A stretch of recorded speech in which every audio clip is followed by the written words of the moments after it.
Hi all, Justin Social Paintball here. Today we're going to review the GOG G-1.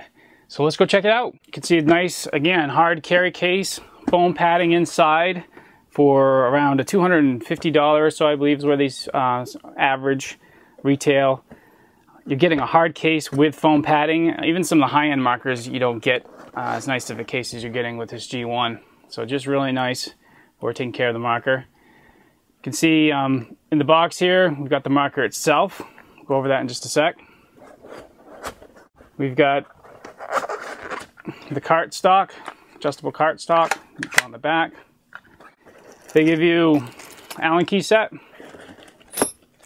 parts kit with some extra detents and O-rings. Got a tactical barrel of sorts.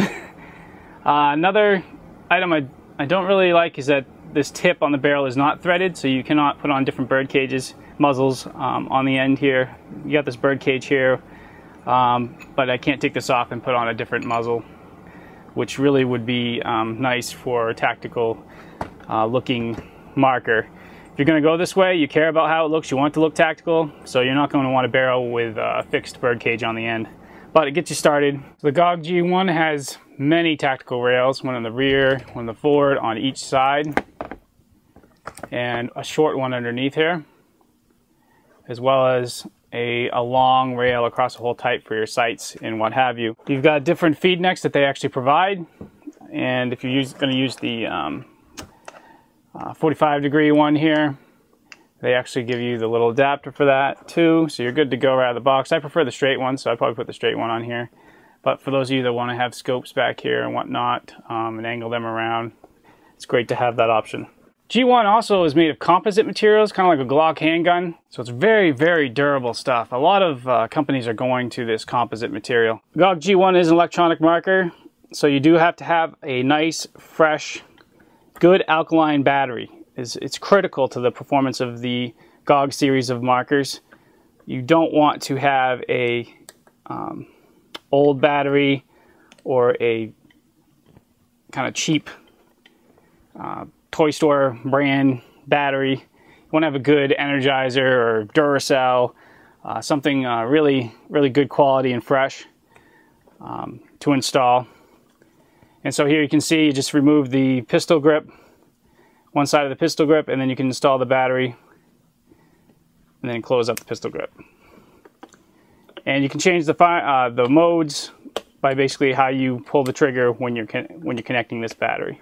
So after you install the battery, just go ahead and push the power button. There you go. Right here you can see a trigger adjustment screw. So you do have trigger adjustment, and you can actually put a double trigger in this as well.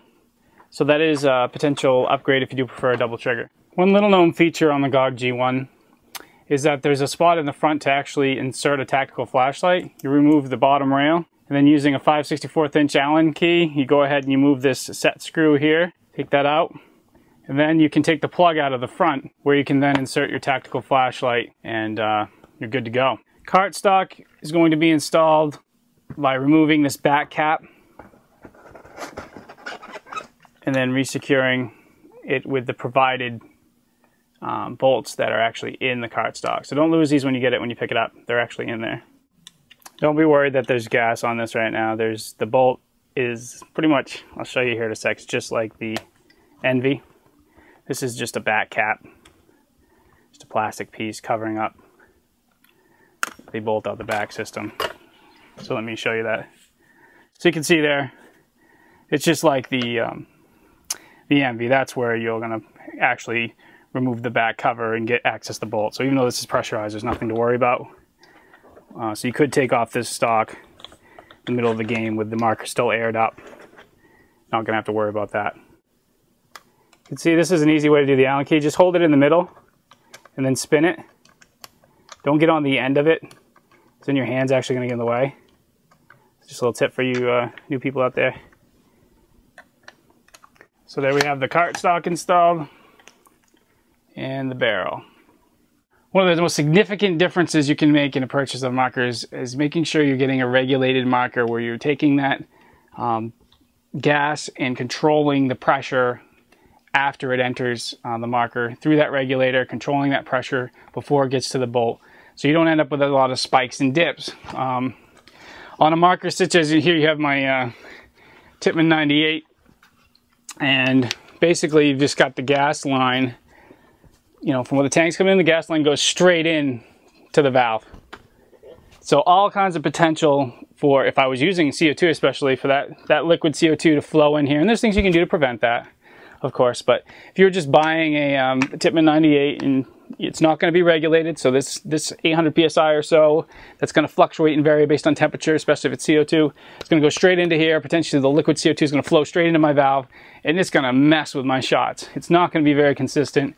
It's going to be all over the place depending on the temperature throughout the day. That's why people chrono at different times of the day when they're using CO2, because if it gets hotter, the pressure of the CO2 is going to rise quicker. If you're playing in the winter, you're going to have other pressure problems.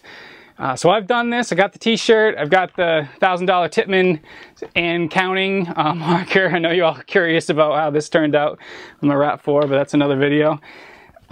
Going with something like this from the get-go, you're going to be a lot happier with how it shoots, and that's what I care about. You know, hitting what I shoot at. I get really frustrated when I shoot at something and then I watch the ball curve or something. You know, that can be the paint itself. It can be a number of factors, but you want to control for as many of them as possible in paintball, and that's why you get a regulated marker. And so with a regulated marker, when this gas flows in, it's going to come into the regulator and be controlled down to 300 psi or less.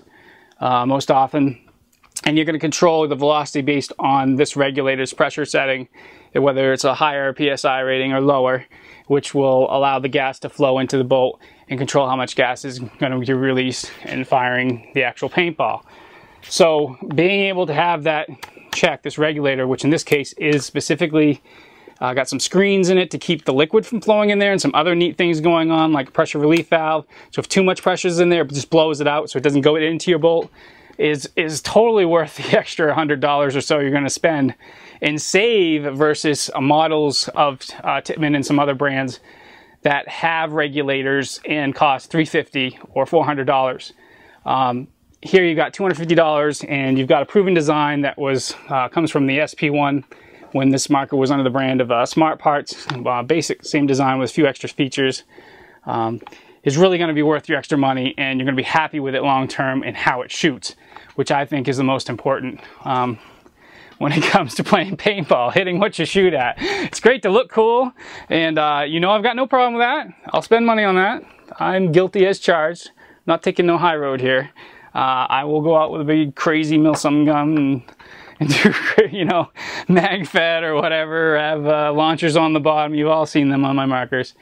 But, you know, you could do that more cost effectively and having it shoot correctly.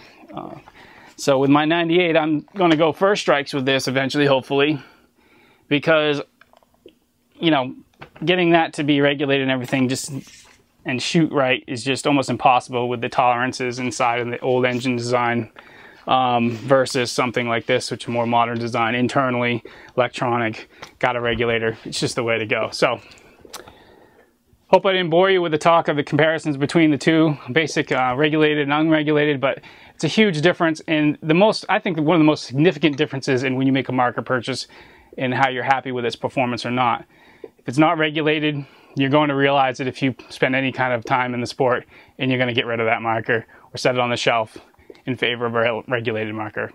Eyes would be the other big difference to control for making sure there's a ball in place at the right time so you don't chop, but regulating, I'd say, comes before that. So anyhow, this is the G1. Nice little marker, nice little shooter, and thank you for your time. Hope this was helpful.